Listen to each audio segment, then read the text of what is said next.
Quelque temps de ça, je devais apporter comportement dans l'épreuve et Jean Bernard m'avait interpellé en me disant mais pourquoi Dieu permet l'épreuve? Et gentiment je lui dis mais c'était pas le sujet. Et il fait j'aimerais bien que tu réfléchisses là-dessus. Donc je me suis dit tiens pourquoi pas. C'est un sujet intéressant, pourquoi Dieu permet l'épreuve, et je dis bien permet l'épreuve, hein, parce que je pense qu'il ne permet pas tout, il n'accepte pas qu'on touche à ses enfants comme ça, il n'accepte pas qu'on touche à ses disciples comme ça. S'il permet, c'est qu'il y a forcément une raison, ou une raison, je dirais, qui va aller à notre bénéfice, bien sûr, car tout concourt au bien de ceux qui aiment Dieu.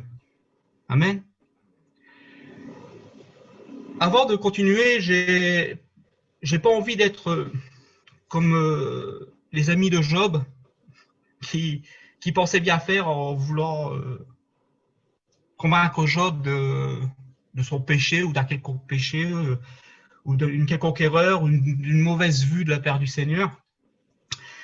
J'ai voulu prendre 3 versets qui n'auront forcément rien à voir avec le message, mais ces 3 versets qui sont tirés de la Bible, je les ai moi-même tirés d'un petit fascicule, les 866 promesses de Dieu, hein, qui sont tirés d'un petit fascicule, d'un petit livre de David Wilkerson qui m'aide souvent quand j'ai envie de me rebooster. Ces 3 versets sont simples, hein, vous les connaissez certainement. C'est dans Isaïe 41, verset 10. Ne crains rien, car je suis avec toi. Ne promène pas tes regards inquiets, car je suis ton Dieu. Je te fortifie, je viens à ton secours, je te soutiens de ma droite triomphante. Amen. Ensuite, c'est le psaume 112, verset 7. Il ne craint point les mauvaises nouvelles. Son cœur est ferme, confiant en l'Éternel. Enfin, dans 1 Timothée 1, verset 15, cette parole est certaine et digne d'être entièrement reçue, que Jésus-Christ est venu au monde pour sauver les pécheurs, desquels je suis le premier. Ces 3 versets, je voudrais qu'ils vous encouragent, je voudrais qu'ils vous rappellent le cœur de Dieu, je voudrais qu'ils vous rappellent les motivations de Dieu, hein. Et même dans l'épreuve, sa motivation, hein, c'est que nous puissions en sortir plus grands que plus petits. Dans la Bible, la personne où on va, je dirais, où on en parle le plus, où on voit vraiment que Dieu permet l'épreuve, c'est Job. Hein. Il suffit de lire les premiers chapitres. Et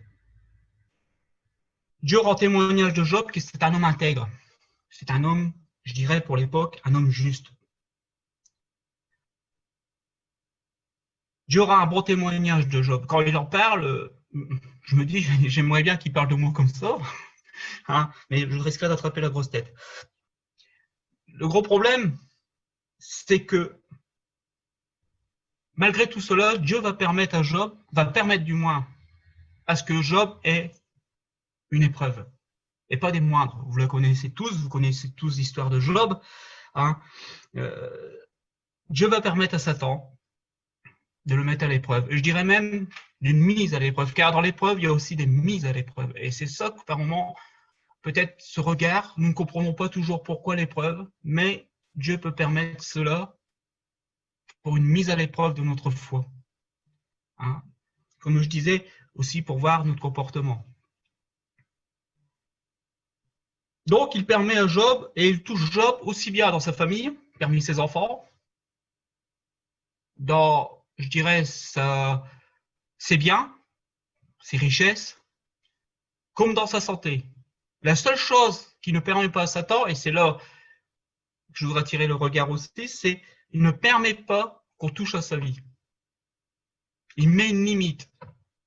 Dieu met une limite à l'épreuve. Il ne permet pas à l'épreuve, et j'ai employé le mot épreuve, qui peut dire beaucoup de choses dans le sens, ça peut être Satan, ça peut être une épreuve qui vient comme ça, c'est pas forcément Satan, c'est une épreuve, car Nous pouvons vivre des épreuves qui ne viennent pas forcément de l'adversaire.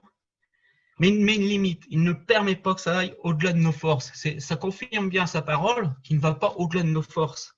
Qui ne va pas au-delà de nos capacités. Et l'épreuve est toujours, elle n'est pas, je dirais, spirituelle. Elle est dans un cadre que nous connaissons tous, que nous pouvons tous connaître. Que ce soit parmi nos biens, que ce soit dans la maladie, que ce soit, je dirais, dans les diverses choses que nous pouvons vivre chaque jour. C'est une épreuve que nous connaissons. Si nous ne la connaissons pas personnellement, nous pouvons la connaître vis-à-vis d'un frère, d'une sœur, vis-à-vis de la société. Mais il met une limite. Il ne permet pas que ça aille au-delà. Il fait un stop. Pourtant, l'épreuve de Dieu a un but. Et ce but, nous ne la percevons pas au début de l'épreuve. Nous ne la voyons pas au début de l'épreuve. Et nous ne la comprenons pas. Job ne comprenait pas du tout ce qui lui arrivait. Pour lui, dans son cœur, il était sincère avec Dieu. Quand il faisait des sacrifices, c'était sincère avec Dieu. C'était vraiment des sacrifices, soit de repentance, soit d'action de grâce, mais il suivait. Même Dieu rend témoignage que c'était un homme intègre. Donc, il ne comprenait pas pourquoi cette épreuve arrivait. Il ne comprenait pas pourquoi tout cela, d'un seul coup, en un instant, dans sa vie, bouleversait son quotidien, je dirais. Mais Dieu avait, à travers cela, à travers ce que l'ennemi allait faire, à travers ce que l'épreuve allait faire, avait un but. Et ce but, c'était, je dirais pour Job, un plus. Et c'est ça qu'il faut que nous comprenions quand nous traversons les épreuves. C'est ce plus qu'il va avoir. À la fin. Aujourd'hui, je pense que c'est un échec pour moi, personnellement, si je ne sors pas dans l'épreuve, je ne sors pas avec un plus. Je ne sors pas avec un regard nouveau. Je ne sors pas avec des pensées nouvelles. Je ne sors pas en étant renouvelé quelque part dans mon être intérieur en Christ. Je dis, j'ai loupé quelque chose. Mais comme Dieu fixe une limite et qu'il ne veut pas que nous tombions, il veut que nous restions debout. Et si nous tombions, il veut qu'on se relève. Il attendra un autre moment peut-être pour nous donner à comprendre encore ce qu'il désire nous donner. Car il veut nous donner ce plus. Et pour Job, ce plus, c'était de le connaître. Job respectait des règles. Il respectait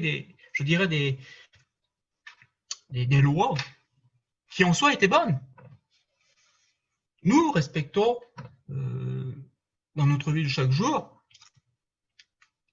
des règles, des lois, des choses qu'il faut que Paul dit on n'est pas sans loi, donc nous les respectons du mieux qu'on peut, on essaie de les respecter, soit pour nous-mêmes, soit pour faire plaisir à Dieu, mais quelque part, on n'est pas sans loi et on les respecte. On essaie du moins.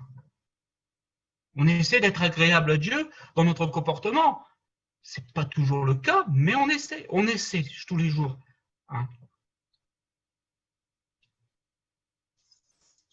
Mais on risque d'une chose, c'est de passer à côté. En voulant absolument respecter ces règles à un moment où ça devient, je dirais, du religieux. En soi, ils sont bonnes. C'est le moment, ces lois sont bonnes, sont même spirituelles, mais ça risque de devenir du religieux parce que on risque de passer à côté de connaître Dieu. Et pour Job, Dieu avait prévu, vraiment, c'était qu'il le voit. Dans Job 42, verset 3, Job 42, verset 3, je ne retrouve plus mon texte. Ouais. Mon oreille avait entendu parler de toi. Ah, c'est moi qui avais commis une erreur, excusez-moi. C'est verset 5, pardon. Mon oreille avait entendu parler de toi, mais maintenant mon œil t'a vu. Et à la fin de l'épreuve de Job, au moment où Dieu se révèle à Job, au moment où Dieu parle à Job, ou je dirais, je peux employer ce mot, qu'il recadre Job, Job admet, j'avais entendu parler de toi. Par les règles, par les doctrines, j'avais entendu parler de toi. J'avais entendu parler de ce que tu désirais, de ce que tu voulais, mais je ne te connaissais pas personnellement. Maintenant, je te vois. Je te vois, non plus comme je te voyais avant, un Dieu mystère, un Dieu loin, une je dirais, allez, je vais oser le terme, pour l'époque, vous savez qu'il y avait beaucoup de divinités. Un Dieu parmi les divinités, celui que j'adore parmi les autres. Non. Non, pas non, je te vois, parce que je te vois comme le Créateur. Je te vois comme celui qui est au-dessus de toute chose, qui est au-dessus de toutes les dominations. Je te vois comme celui qui est non seulement le Créateur, mais qui a créé et qui m'a créé. Comme celui qui connaît mes pensées, qui connaît mon cœur. Quand je regarde ta création, je te vois. Moi, je m'émerveille toujours quand je regarde la création. Je m'émerveille toujours quand je vois des documentaires à la télévision, des belles montagnes, des fleuves merveilleux, des choses qui, pour moi, j'aime la nature, donc quelque part, je me dis, mais ça, c'est la création du Seigneur, et c'est beau. Thierry nous disait la dernière fois d'être émerveillé. Mais soyons aussi émerveillés par la création qu'il nous a donnée. Je ne vois pas Dieu, mais je peux le voir à travers sa création. Je peux le voir à travers sa créature. Je peux le voir à travers toi, ma sœur, à travers toi, mon frère. Je peux le voir. Et ça, est-ce que nous en prenons conscience? Et Job avait pris cette conscience. Il ne voyait plus Dieu dans des doctrines, dans des règles qui en soi, je dis encore, sont bonnes. Il voyait Dieu encore plus loin. Et il pouvait dire à la fin, j'avais entendu parler de toi, maintenant je te vois. Est-ce que nous le voyons? Est-ce que nous le voyons chaque jour dans notre vie? Hein? Ma femme me dit souvent, elle me disait souvent, mais on prie pour des grandes choses, mais Seigneur, pour ce qu'on ne voit pas, par des moments ce qu'on ne flash pas, on te rend grâce pour ce que tu agisses. Je te rends grâce, Seigneur, pour les choses que tu ne permets pas dans ma vie et qui pourraient nous arriver. En ce moment, je ne vous cache pas, il y a 2 collègues de travail qui ont hélas attrapé, du moins il y en a un certain, l'autre c'est en cours, mais ils ont attrapé cette maladie et je l'ai côtoyé et pour l'instant nous n'avons rien. Et je rends grâce. Merci Seigneur. C'est comprendre cela, c'est voir Dieu en action dans le quotidien de nos vies, dans les petites choses. On aimerait le voir dans les grandes choses, mais le voir aussi dans les petites, dans les choses qui nous paraissent anodines. Une fois, j'ai failli, je ne faisais pas attention et mon épouse m'a repris, il m'a dit fais attention, arrive une voiture. Je l'avais pas vue la voiture. Normal. Je pouvais pas la voir, moi je regardais la route et la voiture débouchait, je veux dire du trottoir, ce serait trop long à expliquer. J'aurais accéléré, je pense que, et je rends grâce au Seigneur. Je le remercie. Merci Seigneur, ça m'a évité beaucoup de déboires, de paperasse. Hein. Des petites choses. Je te vois Seigneur, merci. Merci de me préserver de tout mal. C'est bien dans le Notre Père qui dit merci. Ne nous soumets pas à la tentation. Délivre-nous du mal. Merci. Merci de ne pas permettre à l'ennemi de toucher à ma vie comme il le veut. Merci. Je te rends grâce et je te loue pour cela. Job avait vu Dieu, donc il a appris à connaître Dieu. Il apprend à connaître. Toujours, chaque jour, nous apprenons à connaître Dieu. Du moins, c'est ce que Dieu nous demande, c'est d'apprendre à le connaître. Dans Jean 17, verset 3, or la vie éternelle, c'est qu'ils te connaissent toi, le seul vrai Dieu, et celui que tu as envoyé, Jésus-Christ. Dans Jean 14, verset 7, si vous connaissiez, si vous me connaissiez, vous connaîtriez aussi mon Père. Et dès maintenant, vous le connaissez et vous l'avez vu. Philippe lui dit, Seigneur, montre-nous le Père, et cela nous suffit. Jésus lui dit, il y a si longtemps que je suis avec vous, et tu ne me connais pas, et tu ne m'as pas connu. Philippe, celui qui m'a vu a vu le Père. Comment dis-tu, montre-nous le Père? Nous avons des années de vie chrétienne. Nous ne pourrons pas dire, et nous serons menteurs si nous disons que nous ne connaissons pas Dieu. Comme nous serons menteurs aussi si nous disons que nous le connaissons pleinement. Mais dans tous les cas, logiquement, nous devrions le connaître. Et continuer à le connaître. Il ne se révèle pas à nous pleinement d'un seul coup, mais petit à petit, chaque jour de notre vie chrétienne. Dans Jean 8, il dit aussi, je rends témoignage de moi-même, et le Père qui m'a envoyé rend témoignage de moi. Ils lui dirent donc, où est ton Père? Jésus répondit, vous ne connaissez ni moi ni le Père. Si vous me connaissez, vous connaîtriez aussi mon Père. L'importance de connaître Dieu, l'importance de connaître Jésus. Si je connais Jésus, je connais le cœur du Père. Je connais les motivations du Père. Je sais ce qu'il désire pour moi. Quand on connaît une personne, hein, nous savons que quand nous connaissons une personne, si nous allons pouvoir lui faire confiance ou si nous n'allons pas lui faire confiance. Et dans l'épreuve, quelque part, c'est un peu ce que Dieu dit. Fais-moi confiance. Fais-moi confiance. C'est dur, hein? Moi, je ne dis pas que c'est facile, hein? Mais l'épreuve peut servir à ça. C'est un projet de Dieu. Il peut permettre, je dis bien toujours, permettre l'épreuve pour qu'on apprenne à sortir d'une forme de religiosité et apprendre à le connaître vraiment de cœur à cœur et à lui faire confiance. Amen.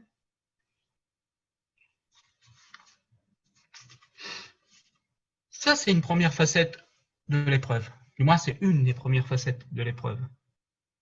L'épreuve peut aussi servir à, je dirais, à savoir où on en est avec Dieu.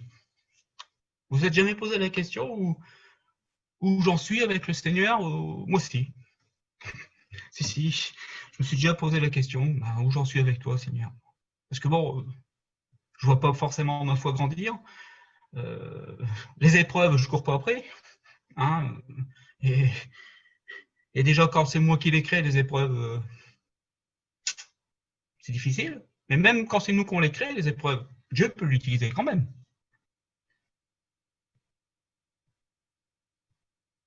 Donc, je reviens peut-être à la mise à l'épreuve aussi. Ce moment où, je dirais, qu'il veut nous offrir un regard, il veut aussi nous mettre à l'épreuve, et l'épreuve va permettre à ça. Pourquoi?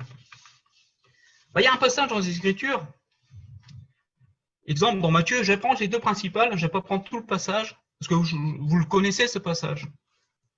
Celui qui a reçu la semence, c'est dans Matthieu 13, verset 20 à 22. Celui qui a reçu la semence dans les ordres pierreux, c'est celui qui entend la parole, la reçoit aussitôt avec joie. Amen. Mais il n'a pas de racine en lui-même. Il manque de persistance, et dès que survient les tribulations, une persécution, à cause de la parole, il y trouve une occasion de chute. Où j'en suis avec ce Seigneur? Aujourd'hui, comme vous savez, la religiosité, entre guillemets, est visée.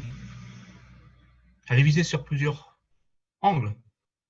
Il y a hélas des personnes religieuses, pas forcément de notre dénomination, mais qui font des actes atroces. Et vous allez voir, tout au tard, ils vont viser tout le monde. Ils ne feront plus la différence entre un musulman et un chrétien.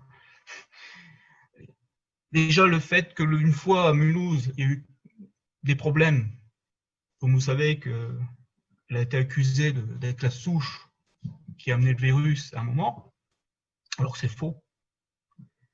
Nous savons que nous sommes toujours visés par l'ennemi, mais aussi visés par tous ceux qui refusent notre foi, quel qu'il soit. Et comment nous allons nous comporter dans ces moments-là? Samuel Pessermus disait comme ça que le chrétien, il faut qu'il se prépare à la persécution. Je pense que oui. Pas seulement vis-à-vis d'autres religions, vis-à-vis d'autres personnes qui ont une autre foi, mais aussi vis-à-vis de la société. Et c'est là, à ce moment-là, c'est une épreuve où nous allons devoir dire où j'en suis avec le Seigneur. Ma foi, elle se contente où? Quand tout va bien? Quand je n'ai pas de problème? Quand je suis béni, j'ai tout ce qu'il me faut, j'ai un travail, j'ai de l'argent qui rentre, mes enfants se portent bien, mon épouse se porte bien, enfin quoi, je dirais un long fleuve tranquille. La vie chrétienne, non, ce n'est pas un long fleuve tranquille. Et les diverses épreuves que nous pouvons avoir peuvent nous apprendre à justement, encore une fois, à savoir où on en est avec le Seigneur. Je vois autour de moi des gens qui sont dans l'épreuve, mais qui ne croient pas en Dieu. Et dans leur cœur, je vois que c'est très difficile. C'est difficile aussi pour nous. Mais je dirais qu'on a ce plus, du moins, j'espère pour vous, qu'on a ce plus en Jésus-Christ, qu'on a un regard totalement différent. Oui, je traverse une épreuve, oui, j'ai ces soucis, oui, j'ai ces problèmes, mais j'ai ce plus. Et dans les moments de persécution aussi, Jésus nous a avertis, les apôtres nous ont avertis. Pour vous dire que ce n'est pas un long fleuve tranquille, 1 Pierre 4, verset 12, mais bien aimés, ne trouvez point étrange quand vous êtes comme dans une fournaise pour votre épreuve, comme s'il arrivait quelque chose d'extraordinaire. Il ne faut pas qu'on s'étonne. Il ne faut pas qu'on s'étonne dans la fin des temps, qu'on va nous montrer du doigt, qu'on va nous regarder comme des parias, comme des gens des illuminés quelque part. Oui, bon, on a été illuminés. Il ne faut pas que ce soit vers des personnes religieuses qui ne partagent pas notre foi, comme ce soit des gens de la société, où j'en suis avec le Seigneur, où j'ai mis ma foi, en qui j'ai cru. Jacques va plus loin. Il dit de le regarder comme un sujet de joie, les diverses épreuves auxquelles vous pouvez être exposés. Waouh! Il faudrait se souvenir du message de Thierry dans la joie, des messages précédents, c'est pas évident d'être dans la joie dans l'épreuve. Et pourtant, ce petit témoignage il y a quelques temps, il y a quelques années de ça, au début de ma vie chrétienne, où je partageais ma foi timidement, mais je la partageais. Et on a commencé à se moquer de moi, à me montrer du doigt, avec plein de... J'étais pas persécuté en me tapant dessus, on me persécutait plus dans la moquerie. Ça faisait pas du bien, je partais au boulot, je disais, on va encore se moquer de moi à cause de ma foi. Mais c'était pas, je dirais, par rapport à certains frères et sœurs de l'église, des églises du monde, je pense à Mohamed entre autres, on voulait pas me tuer, hein, on voulait pas non plus me taper dessus, hein, mais on se moquait. Et c'est difficile, hein, on voit aujourd'hui que la moquerie est une arme redoutable. Et à l'époque, j'étais là, waouh, Seigneur, j'ai se moquer. C'est dur, tu sais. J'aurais su, je me serais tué. Jusqu'au jour où j'ai ouvert, dans mon intimité avec Dieu, j'ai ouvert la parole et j'ai lu un passage qui m'a fait du bien. Heureux êtes-vous quand vous êtes persécutés à cause de mon nom parce que l'Esprit Saint repose sur vous. À moi, ça m'a libéré. Aujourd'hui, quand on se moque de moi à cause de ma foi, ça me fait du bien. Ça me fait du bien parce que je dis merci Seigneur, ton Esprit repose sur moi. Désolé, je le prends au mot. Et oui, je prends l'évangile par moment au mot. Ça m'a fait du bien. Et ça m'a aidé à tenir. Pourquoi? Parce que j'apprenais à connaître Dieu. Et parce que les expériences des frères et sœurs d'il y a 2000 ans, ce qu'ils ont retranscrit par la main des apôtres ou par les apôtres, bon, on voit qu'il n'y a rien qui change quelque part. C'est toujours aujourd'hui un fait. Où nous en sommes avec Dieu? Est-ce que nous sommes prêts à souffrir avec Christ? Et les preuves peuvent nous aider à ça, à savoir où on en est. La troisième et dernière facette que j'ai voulu parler dans l'épreuve, c'est notre sanctification. Qu'est-ce que l'épreuve va me montrer sur ma sanctification? Et quand je parle de sanctification, je ne parle pas de sanctification extérieure, ce que je peux donner à paraître. Je suis bien habillé, je me porte bien, à la rigueur bien coiffé, j'ai une bonne tenue. Ça, c'est bien. Je ne dis pas qu'il faut venir habiller n'importe comment, attention, c'est pas mes mots. Mais ça ne montre pas l'intérieur. Jésus a dit, nettoyez d'abord l'intérieur. Et le reste nous paraîtra pur. Moi, je vois qu'en moi, il y a encore des choses, qu'il y a des moments, il faut nettoyer.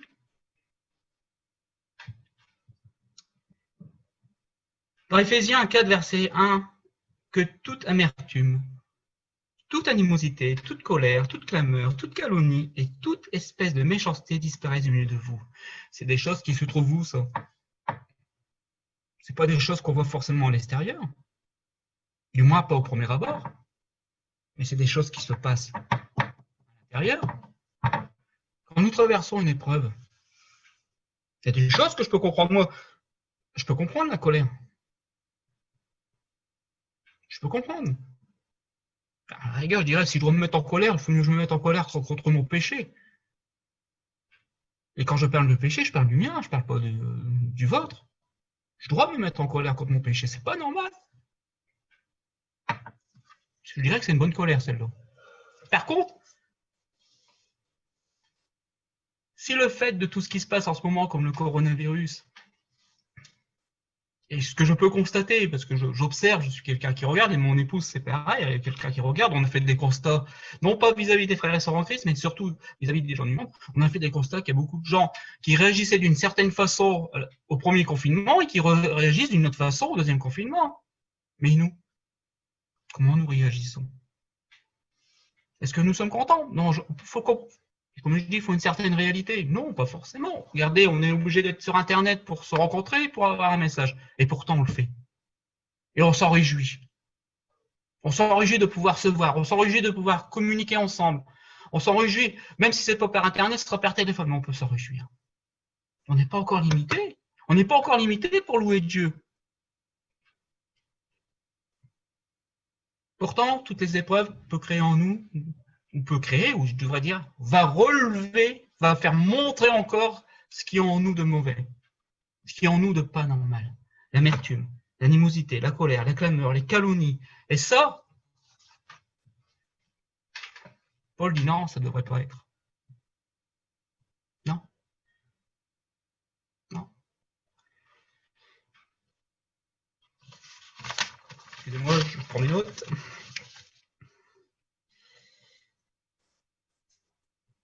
Donc,